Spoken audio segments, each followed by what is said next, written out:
Bebês, boa tarde bebês, boa noite bebês, sei lá que horas que vocês estão acessando isso, mas estamos aqui nesse teste, né? A gente vai começar hoje então esses testes de videoaulas. Eu não sou um youtuber, eu não sou um blogueirinho, eu sou um tiozão semi-analfabeto nas mídias digitais, então eu peço a paciência de vocês que manjam todos os paranauês disso tudo.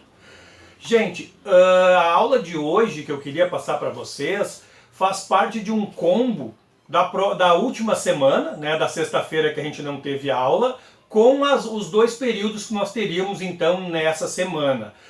Como eu tinha planejado trabalhar com vocês partindo do pressuposto que nós estávamos estudando a pré-história, trabalhar para a história do Rio Grande do Sul e para a história do Brasil, né? Antes de mais nada eu quero dizer para vocês que são agora 11 horas e 20 minutos da manhã, aqui em Ivoti, né? Nós estamos em isolamento social aqui em casa, isso quer dizer que eu estou gravando isso, porque eu só comecei a gravar agora porque faltou luz hoje de manhã, a manhã toda, ó, um espetáculo. E a minha esposa está fazendo comida e eu tenho duas crianças em casa, uma de quase 8 e a outra de quase 13. Então não se apavorem se no meio da nossa conversa aqui vocês escutarem ao fundo alguns gritos de criança, tá? Mas eu tinha falado para vocês que a ideia era começar trabalhando, então, depois de trabalhar para a história nesse nível mais geral, trabalhar para a história da América e para a história do Brasil. Só que para isso eu gostaria de ter um contato mais próximo com vocês e a ideia, então, quando nós retornarmos, a gente volta para trabalhar isso, porque tem muitos exemplos práticos que são bem bacanas da gente ter, tá? O que eu pensei então? Terminamos para a história, vamos começar a antiguidade, vamos começar a próxima etapa, né, que foi colocada dentro desses patamares aí de divisão da história, que é a história antiga ou antiguidade, que se separa justamente desse período anterior da pré-história pela invenção da escrita. Bom, como escrita nós temos a base de símbolos, então, né, desenhados, alguma coisa assim, que vão além do seu significado em si. Por exemplo, eu desenhar uma bola hoje, vocês vão olhar e dizer, é uma bola. Ou vocês podem olhar e dizer, é a letra O. Ou seja, a escrita vai além daquilo que ela representa em si. Eu não preciso desenhar um cavalo, vocês não reconheceriam, porque o meu cavalo é horrível. Mas eu não preciso desenhar um cavalo, eu preciso escrever os símbolos que vão dizer para vocês, isso é um cavalo. Estão sacando? Então, esse momento de invenção da escrita se dá na Mesopotâmia. Vamos lá voltar então a algum trechinho para a nossa aula. Eu deixei para vocês lá no Classroom um texto chamado, eu estou com ele aqui aberto no computador, chamado Povos da Mesopotâmia, tá? E aí eu coloquei lá que para melhor compreensão desse texto é interessante que vocês leiam o livro didático de vocês de história das páginas 38 até a página 45, certo? Bom, ali eu começo falando para vocês sobre o Crescente Fértil, que é essa região que vai do norte do Egito, da foz do Nilo, atravessando até a foz dos rios Tigre e Eufrates, nos atuais Kuwait e Iraque, lá no Oriente Médio. Nessa região, Mesopótamos é a palavra, é a junção de duas expressões gregas, meso, meia, a mesa está no meio da sala, por isso que o nome dela é mesa, e pótamos, água potável, né? O pótamos, Mesopótamos, entre os rios, no meio dos rios. A região, então, que é conhecida por estar entre os dois principais rios, o Tigre e o rio Eufrates, ali naquela região. Uma região desértica, em que as populações vão se fixar às margens desses rios, ou seja, comunidades fluviais, como a gente já tinha visto, e essas comunidades crescendo, elas vão ter que se organizar cada vez mais. Para quê?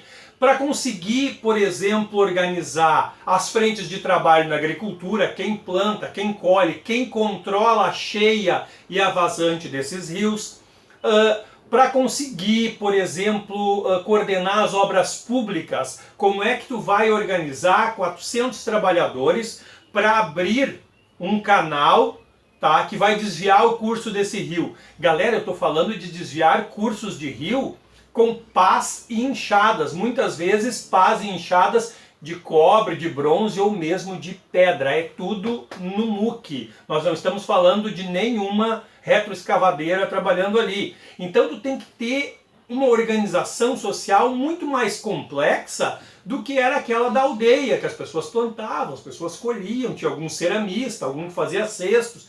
Tu tem um monte de gente, essas aldeias vão se juntar então e formar as primeiras cidades, que vão ter que ter um centro administrativo cada vez mais forte e unificado para coordenar todo esse trabalho que vai atingir todas as pessoas que ali moram.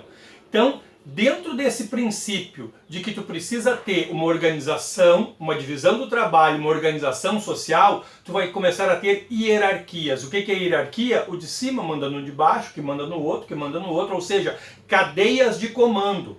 No topo dessas cadeias de comando, nós vamos ter quem geralmente? Um ancião, que vai ser ao mesmo tempo um grande coordenador de obras públicas, um grande estrategista, um grande chefe militar e, por que não, um grande sacerdote. Ou seja, ele vai ter que saber das funções administrativas, de coordenar um grupo de pessoas, das funções guerreiras, porque ele vai ser um grande chefe de exército, e das funções ligadas à relação desse mundo com o sobrenatural.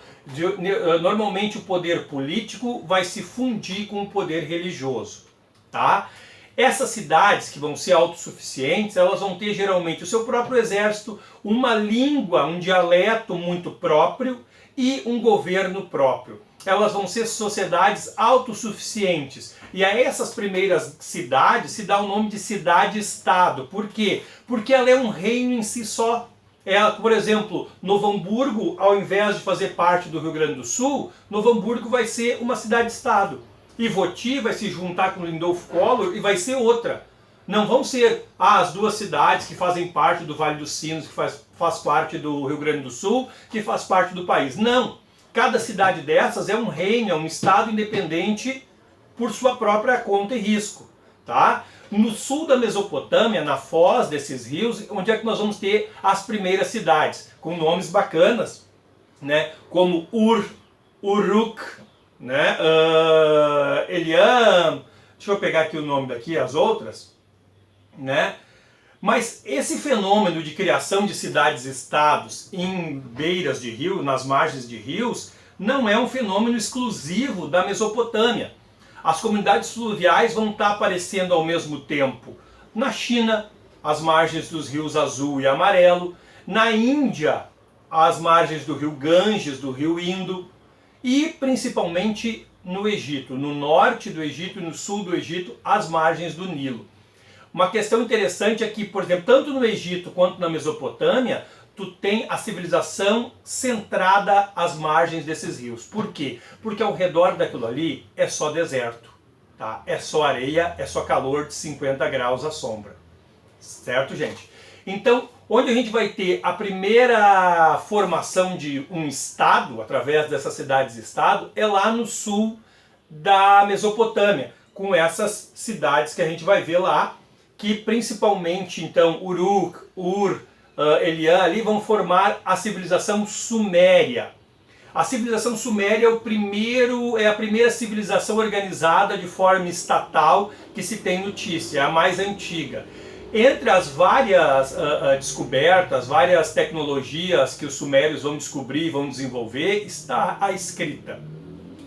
E ao contrário do que a gente romanticamente pensa, né, de, sei lá, feiticeiros fazendo poções, as escrevendo, ou um grande chefe militar ali rememorando os seus feitos, quem vai descobrir, quem vai inventar a escrita vão ser o que a gente mais tem próximo de contabilistas ou técnicos em logística. Por quê? Porque vão ser os responsáveis pelo controle dos estoques de alimento. Tu tem que saber quanto de trigo tu tem armazenado. Tu tem que saber quantas cabeças de gado ou quantas cabeças de cabra existem nos rebanhos dessa cidade. E para isso, tu não pode ficar contando 1, 2, 3, 4 e memorizando. Tu vai ter que inventar símbolos, como eu falei, que vão representar quantidades. como os numerais, ou como, por exemplo, uma cabeça de gado com 3 pontos em cima. Isso quer dizer que cada ponto vale 10 cabeças de gado, e aí eu tenho então 30, um rebanho de 30 cabeças de gado. Tá? Como é que vai ser essa escrita? Vai ser feita em tabletes de argila, em que canetas, vamos botar assim, mais ou menos estiletes feitos de uma espécie de bambu, vão ser marcados ali, então vão marcar esse tablete de argila, e essa escrita então em forma de cunha vai ser conhecida como escrita cuneiforme. É a forma de escrita mais antiga que a gente conhece. Cara, os sumérios eram muito massa, porque além da escrita, como se fosse pouca coisa, os sumérios desenvolveram, por exemplo, uma versão antiga do vidro, né? Ou seja, de cristais de areia ali derretidos em fornos, e o arado de cobre. Pensa comigo, tá? 10 trabalhadores com suas enxadas, trabalhando, revirando a terra. Um arado tracionado por 2 bois vai fazer o serviço que esses 10 caras demoravam uma manhã inteira em 1 hora. Ou seja, tu tem um cara pilotando o arado, que vai ter 2 bois. Outra invenção dos sumérios foi a utilização dos animais como tração, né? E esse cara vai conseguir largar essas outras 9 pessoas para outras atividades. Esses caras vão poder ir pescar, vão poder fazer cerâmica, vão poder servir ao exército, ou vão poder, por exemplo, servir aos sacerdotes do templo. Tá? Então, os sumérios realmente eram impressionantemente desenvolvidos dentro da sua região. Deixa eu passar mais aqui, como eu falei para vocês, né? Outra coisa. Entre as poucas coisas que os sumérios desenvolveram aqui para nós do Ocidente, está a roda. Sim, se não fossem os sumérios, boa parte do mundo ocidental ainda carregaria as mercadorias nas costas. Já pensou que legal? Nós todos carregando tudo nas costas? Pois é, acendeu uma velhinha hoje para os sumérios. Bom, os sumérios, como eu falei para vocês, eles não tinham um estado unificado, eram cidades-estados. E essas cidades começam a brigar entre si.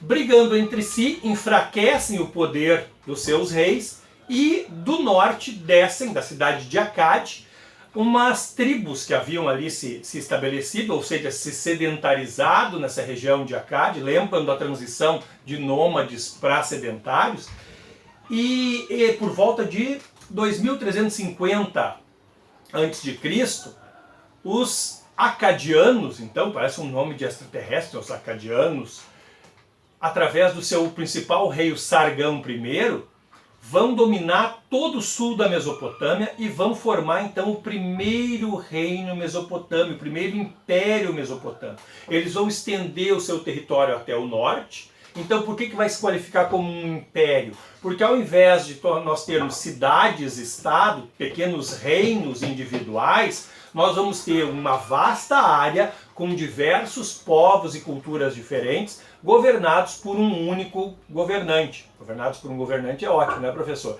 Mas governados então por um único rei, um grande imperador. No caso, o principal deles vai ser esse Sargão I, que vai estender então os domínios dele até o sul da Turquia, lá no norte. Vocês têm alguns mapas ali também para acompanhar nesse texto e no livro, tá? E o Sargão vai ter uma influência interessante até nas questões bíblicas. Aqui é importante a gente frisar que quando eu faço essas comparações com a história dos mesopotâmicos com a história bíblica, é interessante nós lembrarmos que a história dos hebreus está intimamente ligada com os povos da Mesopotâmia. Não esqueçam que os judeus foram escravos lá, bem depois, já no século 7 a.C., por aí, na Babilônia. Então eles têm uma absorção da cultura da Mesopotâmia e fazem parte do mesmo cenário geográfico ali, e eles vão absorvendo algumas lendas, algumas coisas que explicam as suas origens. Por que eu estou dizendo isso? Porque a história de Sargão é a seguinte: Sargão era filho de uma rainha, de alguém nobre lá, que teve que ser abandonado num cesto de palha no rio. E esse cesto flutuando foi achado por um jardineiro do palácio, olha como são as coisas, do palácio, que o criou como filho.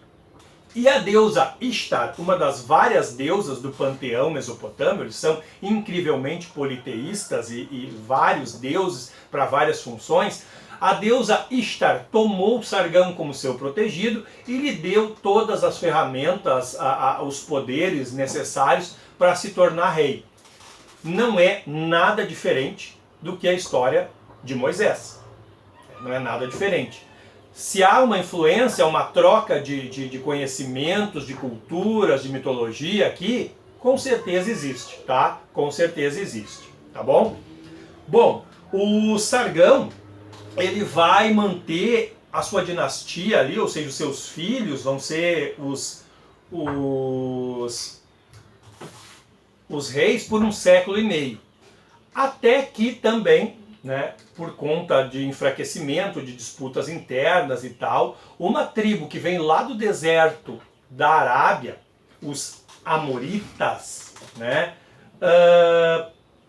se aproveitam de um vácuo de poder que existe na região e terminam dominando toda aquela área. Esses Amoritas, né, vão montar o primeiro... Deixa eu ver aqui, o professor se perdeu, né?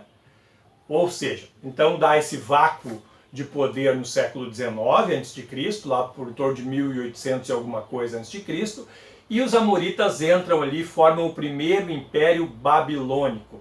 Quem é que vai ser o principal rei desses caras? Um cara chamado Hammurabi, ou Hammurabi. O Hammurabi, além de ser o cara que vai consolidar esse império dos Amoritas ali, ele vai ser o cara que vai codificar as tradições de leis e crime e castigo num documento. Ah, professor, como é que é esse documento? É um documento escrito no papel? Não, meus queridos. O que a gente tem então, que ficou conhecido como Código de Hammurabi, ou seja, a primeira Constituição, o primeiro Código de Leis escrita, foi feito provavelmente em placas de argila, escrita cuneiforme, e depois transcrito nas paredes. Nas paredes, tá? O que a gente chama de estelas, que são grandes pedras, e ali feitas em relevo com escrita cuneiforme. O Código de Hammurabi é o que a gente conhece hoje como olho por olho, dente por dente. Havia uma simetria entre homens livres, entre crime e castigo. Quem cortar a mão de alguém, quem roubar, por exemplo, perderá a mão. Quem arrancar um olho de alguém perderá o seu olho. Quem matar alguém será morto. Isso entre pessoas da mesma classe social. Um homem livre que matar o escravo de alguém terá o seu escravo morto, ou seja, o cara vai entrar aí nessa história como bode expiatório, não tinha nada a ver, né, com a briga dos caras e vai ser morto ali por conta disso, tá?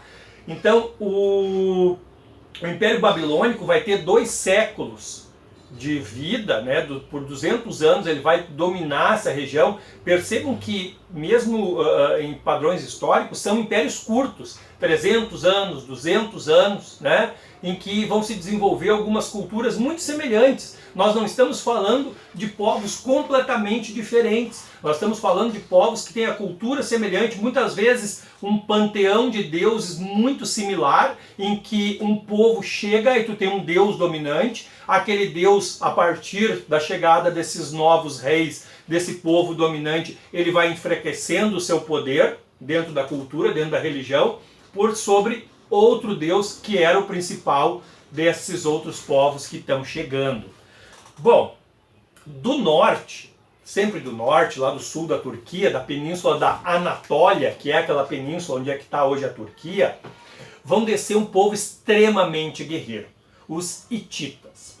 Os hititas, ao mesmo tempo que eles vão se apoderar do Império Babilônico, eles vão estar lá no sul do oeste, brigando com a principal potência militar da época, que eram os egípcios.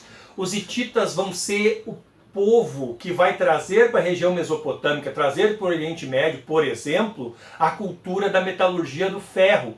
Até então, o que nós temos ali? Armas de bronze e de cobre, instrumentos de bronze, cobre, pedra, madeira. Os hititas vão chegar com ferro muito mais duro, muito mais durável e muito mais resistente do que o bronze. Isso vai ser um diferencial muito poderoso num campo de batalha.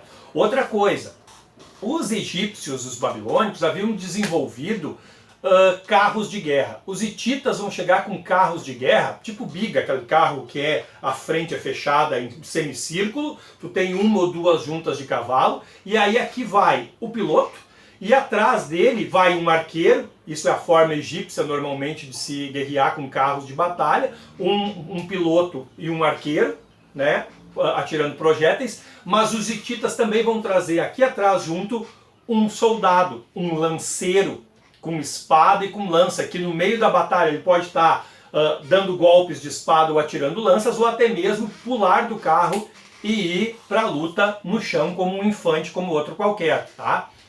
Esses caras vão dominar toda aquela região, né? Vão assaltar toda a Babilônia e todo o norte do Egito, certo?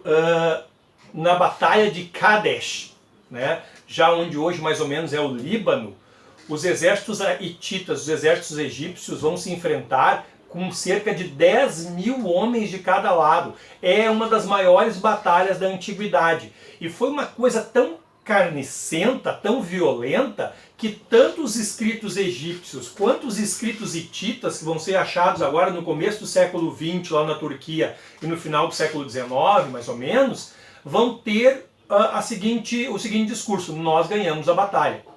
Os historiadores, os arqueólogos agora imaginam que foi uma batalha que não teve vencedores, que foi empatado tanto que eles tiveram que selar o primeiro tratado de paz, o primeiro tratado internacional que se tem notícia na história, né? É o primeiro entre egípcios então e hititas, para selar a paz no Oriente Médio. Selar a paz no Oriente Médio, nós já ouvimos isso há pouquíssimo tempo, né? O Oriente Médio, desde tempos bíblicos e pré-bíblicos, é uma zona de conflito, tá, gente? Bom, deixa eu passar aqui então, mais uma vez. Os carros de guerra, parará, parará, parará. Depois de 4 séculos dominando ali, então vai ser um império mais duradouro, os hititas vão perder gradativamente o seu poder para um povo que esses sim vão ser os grandes senhores da Mesopotâmia, o Império Assírio. O Império Assírio, né, que são guerreiros impiedosos, vão ser a principal máquina militar da antiguidade no Oriente Médio. Os assírios vão desenvolver, por exemplo, o ariete. O que é um ariete? Um tronco que vai ser às vezes ou levado mesmo pelos soldados através de travessas aqui, ou colocado dentro de um carro coberto para se proteger das flechas que caem do alto das fortalezas e que vai bater nas portas das cidades até abri-las. Nós estamos falando aqui em lutas de conquista com cidades muradas. Os assírios vão desenvolver tanto o ariete quanto torres de cerco. São grandes estruturas de palha e madeira com rodas que vão ser empurradas até a beira, até a encostar quase nas torres e nas muralhas, e ali de cima vão se guerrear de igual para igual, pelo menos na mesma altura. Os assírios vão dominar toda a Mesopotâmia e vão passar para a história como governantes muito cruéis, né? As próprias lembranças, as próprias relíquias que nos chegam até hoje, os assírios têm muita escultura no Iraque, muita estela, muita construção gigantesca, que muitas agora foram perdidas durante os ataques do Estado Islâmico. Vocês lembram que o Estado Islâmico dominou uma boa parte do norte da Síria, do oeste do Iraque, ali, da boa parte da Jordânia, no sul da Turquia? Pois bem, os caras são fundamentalistas religiosos, e como todo fundamentalista religioso, ele só enxerga aquilo que ele quer ver e que está lá escrito ipsis literi nos seus escritos religiosos. E entre os crimes bárbaros que esses caras fizeram, um deles foi dinamitar grandes templos da antiguidade. Galera, templos aí com 3.500, 2.300 anos foram destruídos pelo Estado Islâmico. Mas no que sobrou de tudo isso, que está em alguns museus, os próprios assírios deixam transparecer a sua crueldade. Por exemplo, tem uma estela lá que tu tem músicos tocando flauta, o pessoal comendo num banquete, e atrás desses músicos, são aquelas formas todas assim achatadas, tipo os hieróglifos egípcios, tu tem uma árvore, e nessa árvore, pendurada como se fosse uma fruta, o que a gente tem ali? Uma jaca. Não, não é uma jaca. É uma cabeça humana pendurada ali. Os vencidos narravam, e os próprios assírios narram, então, nas suas memórias, que uma das coisas que se fazia com os prisioneiros inimigos era o esfolamento, esfolar o inimigo vivo. O que é esfolar? É arrancar a pele, e essa pele era estendida nas paredes externas das cidades, ou seja, como tu não tem uma divisa natural muito estabelecida dentro do Oriente Médio, por quê? Porque são desertos, tu não tem assim, o tal desfiladeiro, não sei o quê, o rio que vai fazer a divisa entre a minha área e a área de vocês, tipo o Rio Uruguai aqui, que divisa de Brasil e Argentina, tu não tem isso lá. O que eles vão, alguns historiadores levantam que eles montaram uma divisa, um muro do medo. Ninguém queria se bater de frente, né? Bater-se de frente com os assírios. Certo, gente? Então eles vão, dentro desse muro de medo, manter os seus inimigos afastados. Só que os assírios tinham uma fraqueza por conta disso, né? Muito medo, muita violência, e eram falhos na administração pública. Dentro disso, as cidades do sul, né, principalmente a Babilônia, já então com o povo caldeu ali estabelecido, vai começar a expandir o seu domínio, minando de dentro para fora o Império Assírio. Junto com isso, a independência do Egito, os assírios dominam todo o Egito durante muito tempo, vai fazer com que os assírios comecem a ser empurrados para o norte e terminem num pequeno reino ao norte. Para o sul, o principal rei dos babilônicos, então, que vai montar então o segundo império babilônico, ou império neo-babilônico, ou império caldeu, que vai ser um cara chamado Nabucodonosor. Pensa que massa, pega o nenê, olha, que menino lindo. Como é que é o nome dele? Nabucodonosor. Olha que beleza, né? É o principal rei dos assírios, desculpa, o principal rei dos neobabilônicos, vai expandir os seus domínios por todo o vácuo que o Império Assírio deixa nesse seu afastamento para o norte. Então ele vai dominar do sul da Mesopotâmia até o Mar Mediterrâneo. Entre os seus domínios está Jerusalém. E Nabucodonosor vai trazer milhares de hebreus, milhares de judeus para trabalharem como escravos nas suas obras faraônicas, não, porque ele não é um faraó, né, mas nas suas obras públicas lá na Babilônia. Inclusive, dentro dessas obras estão os jardins suspensos da Babilônia. No meio do deserto, Nabucodonosor constrói terraços, tá, em que a água é enviada até as partes mais altas por sistemas de cestos que carregam água, ou provavelmente como escravos ou com tração animal. E esses terraços são como verdadeiros oásis suspensos. Olha que maravilha isso, que coisa bonita. Junto com isso, Nabucodonosor constrói grandes templos, que são grandes pirâmides, que já eram uma tradição na Mesopotâmia. O que são essas pirâmides? São pirâmides normalmente escalonadas, não são retas como as pirâmides egípcias, mas são em degraus, feitas de tijolos. São os zigurates. Agora pensem comigo. Quem eram os hebreus que vêm para a Mesopotâmia? Era um povo de pastores. Pastores que viviam pastorejando cabras e moravam em cabanas feitas de palha, pedra, esterco e barro.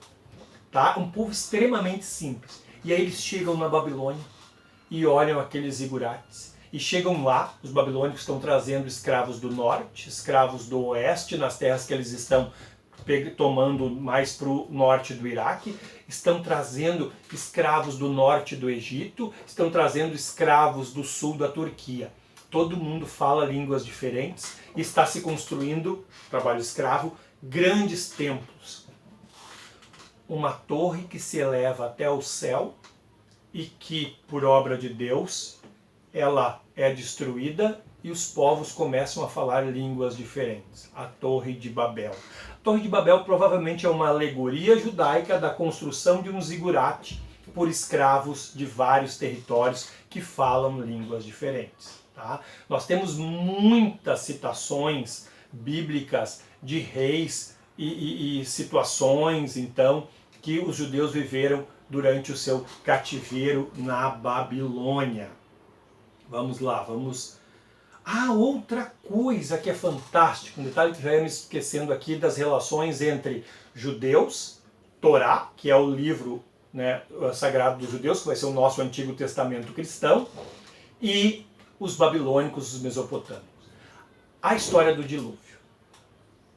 Noé é instigado, então, por Deus para que construa uma arca, ele e sua família coloquem lá um casal de cada animal para se protegerem do dilúvio que vai destruir a terra, enfim. Tá?